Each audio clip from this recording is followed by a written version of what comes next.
Welcome to My Views Extended. I'm your host, Nadia, and this is the podcast where I talk about my physical, spiritual, and mental health journey and growth, and anything else that suits my fancy. All comments, constructive comments, or just positive comments in general, questions are welcome in the comments section, but please don't be rude. And yeah, shares are greatly appreciated. Likes, of course, to this video, and of course, subscribing, I should say, rather, to this channel is greatly appreciated. And all of those avenues of support are free and easy. Click, click, click, click, click. So yeah, thank you so much for joining me this week. And this week I wanted to talk a little bit about living with your parent as an adult. And I have absolutely done that. And while for me, it was an adjustment, it wasn't a huge adjustment because I had a great relationship with my mom. I don't know if I would have moved back home when my stepdad was still alive, or I don't even know if I could have. But I don't know if I would have been able to live at home with him as an adult. Yeah, moving back home with my mom was probably a smoother transaction for her than it was for me, only because I am a very, very independent person, and having to go back to, not that I had to give permission, but when you live with somebody, it's like you have to just check in. Okay, I'm going to be gone here. And I will be back around this time, or I won't be back around this time. And just having to do that, the courteous thing is just checking in because people want to make sure that you're not alive. And just having to be, I guess, let's face it, when you live by yourself, you can be a little more selfish. So just having to go back to, if you even simple things like you want to go out to eat, it's like, oh crap, I'm going here. It's like sometimes you just bring something extra for the person, or it's like, I'm bringing this back home. Do you want this? So you don't walk in with food and people are like, well, where's mine? And, you kind of have to do things according to the person's home, which is fine. Again, I grew up in the home, so I just kind of fell back into like the cleaning roles and some of the cooking roles that I had growing up as a teenager, and it wasn't that difficult again, but it's like, for me, I think it was the biggest thing was just being able to be able to come and go as I want without having to check in. And another big thing, which is not serious, but for a person who's like me, being able to come home to your apartment, you go have a shower, towel off, and it's like, I don't really feel like putting on clothes right now, so I'm not going to. And obviously, when you're living with people, even if it's the person that birthed you, don't really want to walk around naked because, that's weird. And for me, and what if her friends come knocking on the door? And because I remember the back, I think it was the back sash, the side door had a little like a glass thing. So people would sometimes, you see them like peeking in to see if they could see anybody, because when that side door went up a short set of stairs, and it was right into the kitchen. So if you were in the kitchen, somebody could see you there. And then if you were in the kitchen and you wanted to run across, they would see you run across to go upstairs or go down to the basement. So there was no kind of hiding, which was really irritating about that door. But anyway, so yeah. So basically, our relationship has pretty much always been good. We never fought or had like falling outs or disagreements. And talking about growing up and to being a child, to being an adolescent, to being an adult, whether I was living at home or not, it was just a really, for the most part, once I got over losing that single living independence, I got over it. It was like, okay, this is great, because first of all, thank you for letting me move back home when I needed it. And then it was just easier for everybody. Everybody's money went a little bit further. The chores went a little bit further. It was just a really smooth dynamic. And I know a lot of people don't have that.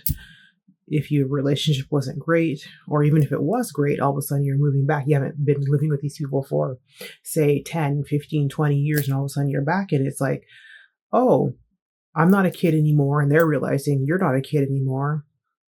And I can see definitely where those heads are butting. So yeah, would you go back and live with your parents?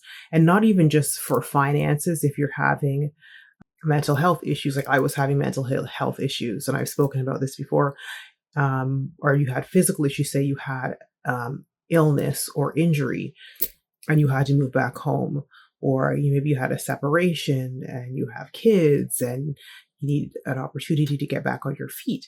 What are, or just sometimes you want to buy a house or an apartment and you want to save up. Like, what are the reasons that you would move back home? Is it only under extreme circumstances, or would you just do it?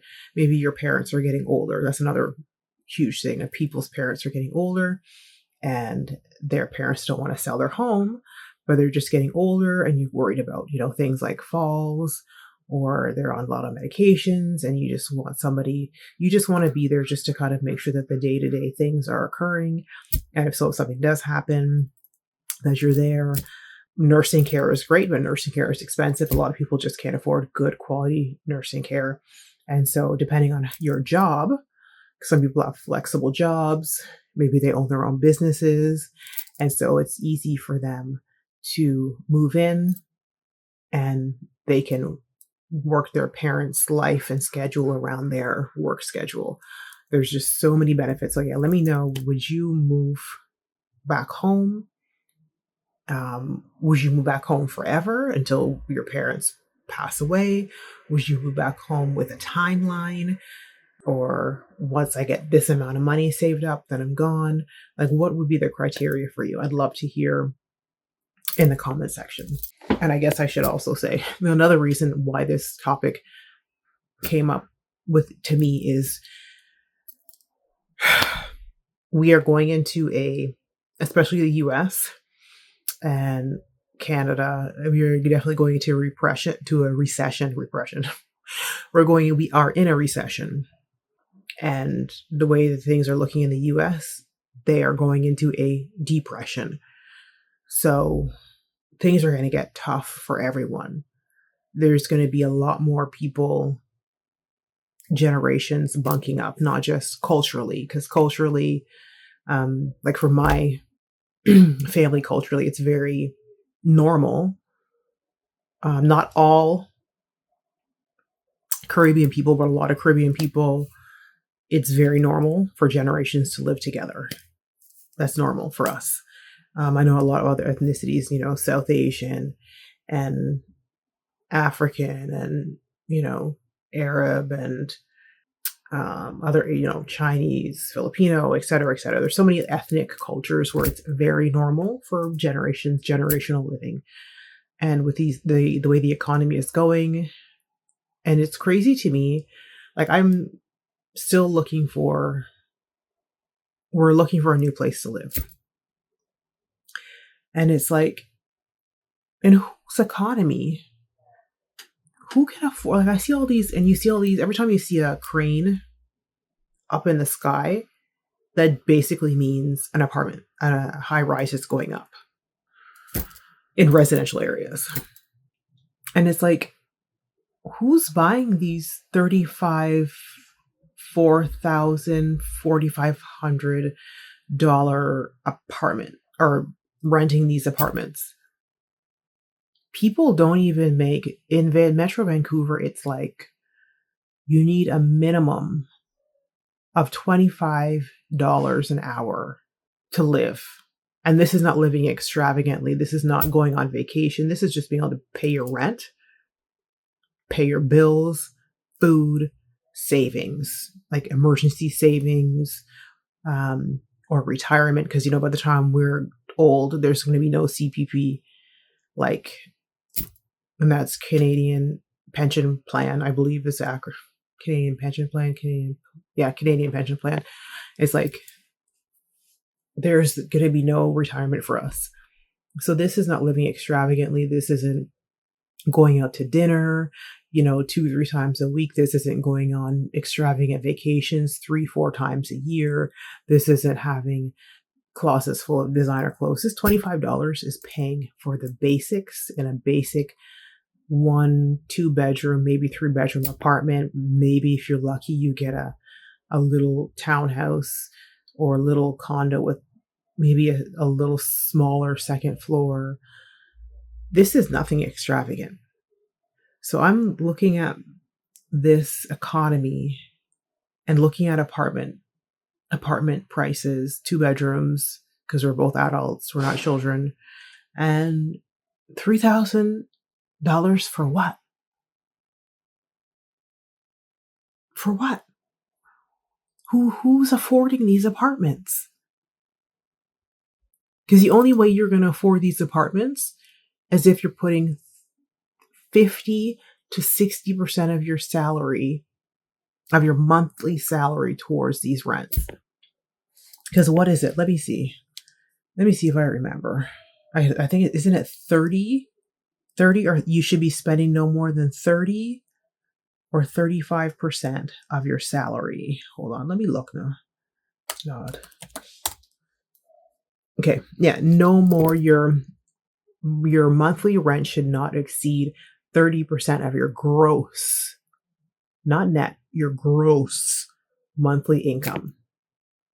And so that leaves 70% of your gross monthly income to cover other expenses of all the stuff that I just previously mentioned. So in the example of this website that I'm looking at, it's redfin.ca.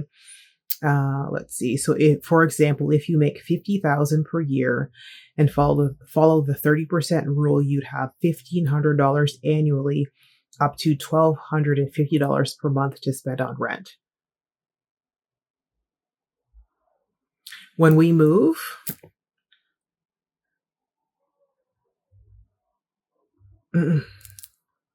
like, I don't know how people live on their own.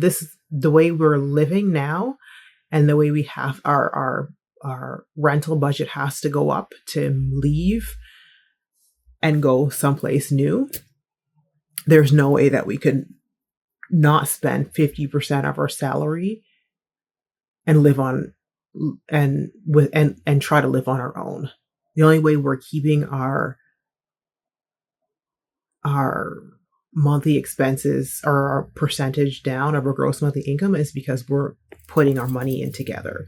And even then, it's still a little more than the 30%. Yeah, because we're budgeting, and to move, it's going to be closer to 40%. Like, employers are not paying enough. They're not keeping up with inflation. Food prices, we all know food prices are astronomical. Astronomical. It's a good thing I'm not a huge meat eater. Like, I buy meat pretty much when I'm craving it, but most of the time I can live on not having meat. But every once in a while, if I'm craving it, and thankfully if there's a sale, like, I'll buy, like, say for example, if there's a sale for 2 chickens for, like, I think the last time I bought 2 whole chickens, I think I got them for like 16 and change each for 2. That's how I have to do it. So you buy one, cook it, and then throw the other one in the freezer. Packs of chicken, you got to do buy one thing, because you just can't. Like, I'm lucky that I'm not a huge meat eater where I have to have meat every day. Some people have meat every day, 2-3 times a day. I don't know how are you affording to eat meat that often? Like, it's, and then how people have cars and parking. How are you affording a car? Even if you lease a car, between gas and insurance, and then employers want you to be grateful, and it's like, you're not even paying me a living wage. Like, and what? So let's see. Let's talk about. Let's get the definition of living wage. So this is from MIT, Massachusetts Institute of Technology. So a living wage is defined as the minimum income necessary for a worker to meet their basic needs, which includes adequate shelter, food, and other essentials. It is generally considered to be more than $20 an hour or 41,600 a year at the federal level. This is a U.S. Obviously, MIT is in the U.S. Unlike a minimum wage, which may not cover basic living costs, a living wage aims to provide a decent standard of living for workers and their families. Additionally, it is important to distinguish between a living wage and a poverty wage, as the latter places a full-time worker below the U.S. poverty line. And then I want to be a little more specific to what is happening here in BC. So let's do British Columbia, Canada, obviously. British Columbia, Canada, living wage. Let's see how different that is. Let's see what that pulls up. .ca. There's a website, livingwagecanada.ca. So living wages rates are calculated by local organizers and advocates and are updated annually when possible. New rates are typically released by mid-November. Figures are dollars per hour calculated using a 35-hour work week. Thank goodness I work 40 hours a week. Living wage for families in BC. To the page. Let me see. Let me know what your definition of a living wage in your area. Is it 15 an hour? Because I know this varies. Is it 20 an hour? Is it 35 an hour? $18 an hour? Let me know what it is in your area. Let me know where you're from, whether it's state or province, and what it is working, 35 to 40 hours a week. So according to livingwage.ca, living wage rates are calculated by, I just read that, didn't I? So living wage, oh my God. So 2024, so they just did one in November. Where am I? Metro. Okay, let me go back. So the first one, 2022, 2023, 2024.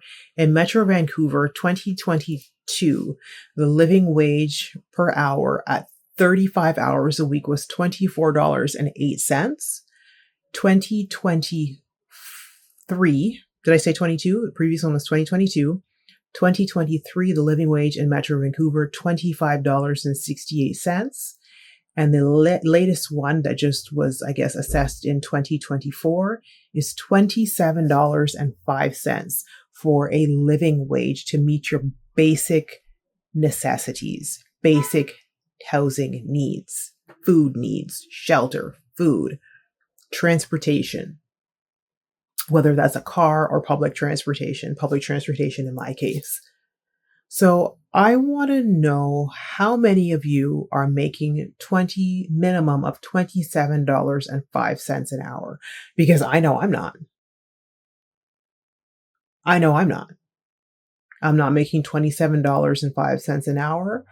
I am a contract worker, which means everything, like how I went out on this beautiful Sunday morning to pick up prescriptions, all of that is out of pocket. Who's making in Metro Vancouver minimum of $27.05 an hour? And who can survive on that? There is no way that I can live here in Metro Vancouver on my own unless I make more money where I am or get a second job, which I'm going to have to do. This is just insanity. I don't know how people expect to do it. And I know it's so interesting that I'm still living with, like I said, everybody knows, it's no surprise, I live with my sister. It wasn't really planned on that, but when I moved to BC, she decided to come with me, and whatever. It is what it is. And I know when I had moved back home, I know a lot of people were looking down on me for moving back home. I know And my mom told me that a lot of her friends were like, why are you letting them live with you? Why don't they go live on their own? Don't you think that they're too old to be living at home? She got a lot of pushback from friends. Um, she got a lot of pushback from people. I don't know all of the people, but it's just interesting, and you kind of get a sense of things. But anyway, it's kind of interesting. It's like how many people who push back and were like, I can't believe you're letting them live at home, or I can't believe you move back home. Don't you want your own place? That's weird. And how many of those people are now living at home, have moved back home, or who are getting major financial assistance? They may still be living on their own, but they're still getting financial assistance from their parents as adults because to they just can't afford life on their own. Because I know a lot of people were speaking bad, and a lot of people thought it was weird, and I remember one person, they even were like, well, what's going on, and how come you're, and this, and you can talk to me. And it's like, I don't ever talk to you, so why would I talk to you about what's happening in my life? Like, you are one of the biggest male gossipers in our Caribbean community.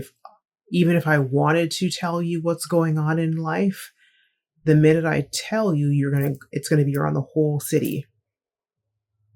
Like, I remember it was just like, what's going on, and he can talk to me, and and he's trying to like come across as this great elder, and it's like, sir, you have outside children, and you oh, see the airplane's going over. I'm going to tell it anyways. You have outside children, and you cheat on your wife every chance you get. Don't talk to me about doing the right thing, or I should be living this way or living that way. And when your house is a shamble, and everybody knows what you do to your wife, and that was a little petty. Or other people who, I can't believe that you're letting your kid move back home, but we come to find out years later that you were helping your kids stay and pay their rent. But you didn't tell us that. And then your kid moved back home secretly, but you didn't tell us that. So, I mean, how about everybody just mind their business and just be grateful that people have a home to come back to? Because a lot of people don't have a home. Once they leave home, they cannot come back. For whatever reason, they can't come back. Like, why would you be upset because somebody has a home to come back to? Whether it's forever or whether it's until they can get back on their feet in whatever form or fashion that is. It's very, very strange to me. Like, I just look at it, it's like, I think my mom, when they bought their house, her and my stepdad bought the house, it was like, I think they paid under, I think it was like something like 50,000 or some nonsense. Like 50, I think 50,000. I'm pretty sure they paid, was it 50,000 was a mortgage? Oh, hell. Yeah, it was like 50,000, under 50 or 50,000. They paid the mortgage on the house. And this was in and this is a small town.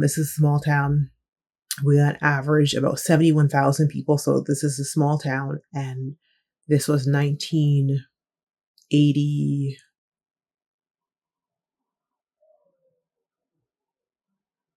I didn't start high school yet. So this was in 1980. I don't know. It was the late 80s. We'll just say that. And so and they're both of them had good paying jobs with benefits and all that stuff. And so it was manageable. It was affordable. I grew up middle class. There's no way that with these minimum wage, where the heck is it? What did I just say? What was that one chart was? Yeah, the US one, the MIT one. There's no way that people can have a home, a car, have two kids, and live a middle class life at $41,600 a year. There's no way. Maybe, okay, maybe if you live in some podunk town, maybe of like, 4,000 people, and it's small and it's kind of rural. But if you live in any um, popular area, whether it's Metro Vancouver, Greater Toronto, New York, New York, what's the other side of the thing? California area, all the hot spots, LA and all that stuff, whether you're in Paris, Brussels, Amsterdam, all those hot spots around the world, Tokyo.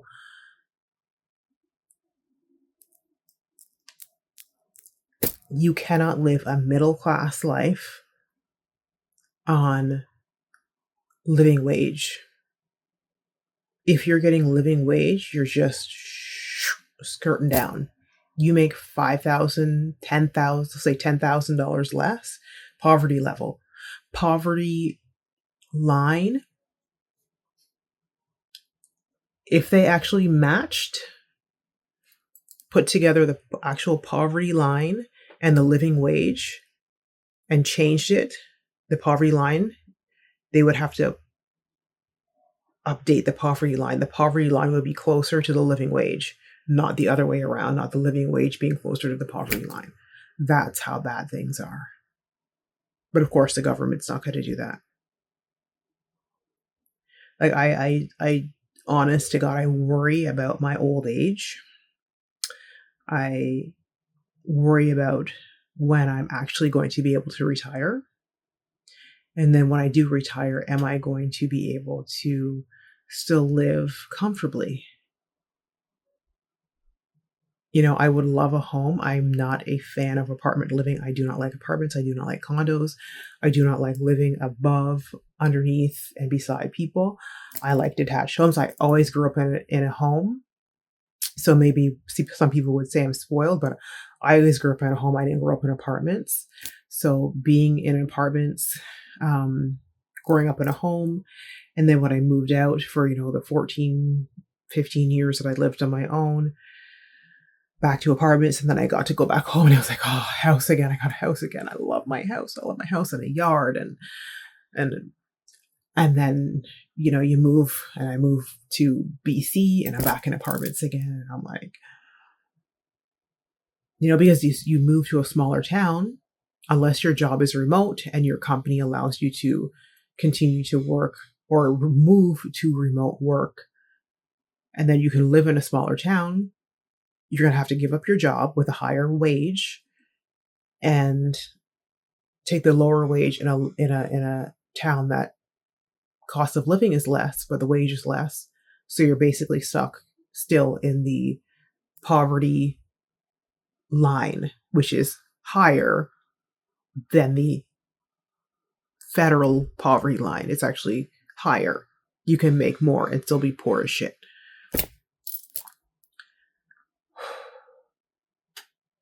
I don't know what we're going to do. I don't know. I don't know what we're going to do. I, like so many of you, I'm fighting for my life. We are fighting. But we're going to make it. I don't know how I'm going to get the energy to get that second job. But I don't have a choice. If my home life is to get better, if I'm to be able to afford the things that I need to continue to work on my physical health, I need to bring in more income. So I got to do it. And subscribing to this podcast helps. Sharing this podcast helps. Commenting on this podcast helps. Engagement helps. All of those things are free and help. The more people I get engaging and subscribing helps with that second or maybe third income. Doing what I love, because I love podcasting. I really do. I love talking about stuff. And I wish I could do it more, but 9 to 5.